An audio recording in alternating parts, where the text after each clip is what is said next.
দেশের পুঁজিবাজার কখনো চাঙ্গা হয়, আবার মন্দায় আক্রান্ত হয়। একটা স্থিরতা আসছে না কোনোভাবেই। কারণ হলো এ বাজারে দুইবার বড় ডাকাতি হয়েছে এবং এর হোতা বেক্সিমকো গ্রুপ কর্ণধার সালমান এফ রহমান।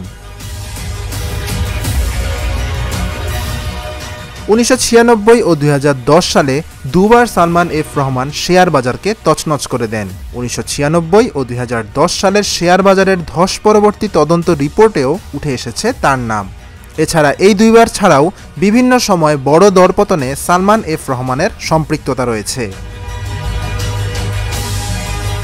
1996 সালে আওয়ামী লীগ সরকার ক্ষমতায় আসার 4 মাসের মধ্যে সালমান এফ রহমান কূটকৌশলে শেয়ার কেলেঙ্কারির জন্ম দেন। কৃত্রিমভাবে শেয়ারের দর বাড়িয়ে সাধারণ বিনিয়োগকারীদের শত শত কোটি টাকা হাতিয়ে নেয় বেক্সিমকো গ্রুপ।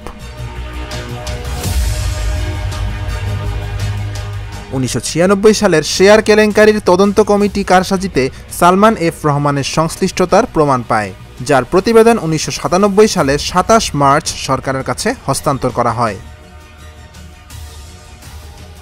1996 সালের পর 2010 সালে আওয়ামী লীগ ক্ষমতায় থাকার সময় শেয়ার বাজারে আবারও বড় ধরনের ধস নামে। শেয়ার বাজার কারসাজি নিয়ে 2011 সালে খন্দকার ইব্রাহিম খালেদের তদন্ত রিপোর্টেও সালমান এফ রহমানের নাম আসে।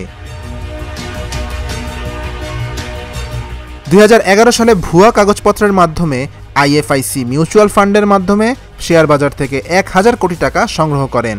2013 সালে আইএফআইসি ব্যাংকের টাকায় নেপালের লোকসানির প্রতিষ্ঠানের 10 টাকার শেয়ার 75 টাকায় কেনেন তিনি। এই প্রক্রিয়ায় সেখানে 125 কোটি টাকা পাচার করা হয়। বেক্সিমকো গ্রুপের বিরুদ্ধে বিভিন্ন কোম্পানির একীভূতকরণ, সুকুক ও বন্ড ইস্যু এবং প্লেসমেন্ট শেয়ারের মাধ্যমে প্রায় 20,000 কোটি টাকা হাতিয়ে নেওয়ার অভিযোগ রয়েছে। এছাড়া গত 15 বছরে সুবিধাভোগী অনেক শেয়ার ব্যবসায়ী ও কোম্পানির উদ্যোক্তা পুঁজিবাজার কারসাজির মাধ্যমে বড় অঙ্কের অর্থ হাতিয়ে নিয়েছেন।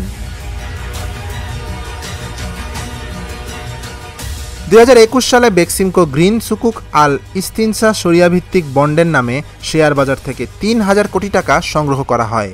পুঁজিবাজার আওয়ামী লীগ সরকারের গিফট কার্ড হয়ে দাঁড়িয়েছিল। তাদের যখন মনে হতো তখন সালমান এফ রহমানের মাধ্যমে শেয়ার বাজার থেকে টাকা তুলে নিত। 1996 ও 2010 সালের শেয়ার কারসাজির নায়ক সালমান এফ রহমান হলেও তাকে সাবেক প্রধানমন্ত্রী শেখ হাসিনা বেসরকারি বিনিয়োগ উপদেষ্টা বানিয়ে পুরস্কৃত করেছেন। তার বিরুদ্ধে কোনো ব্যবস্থা নেওয়া হয়নি।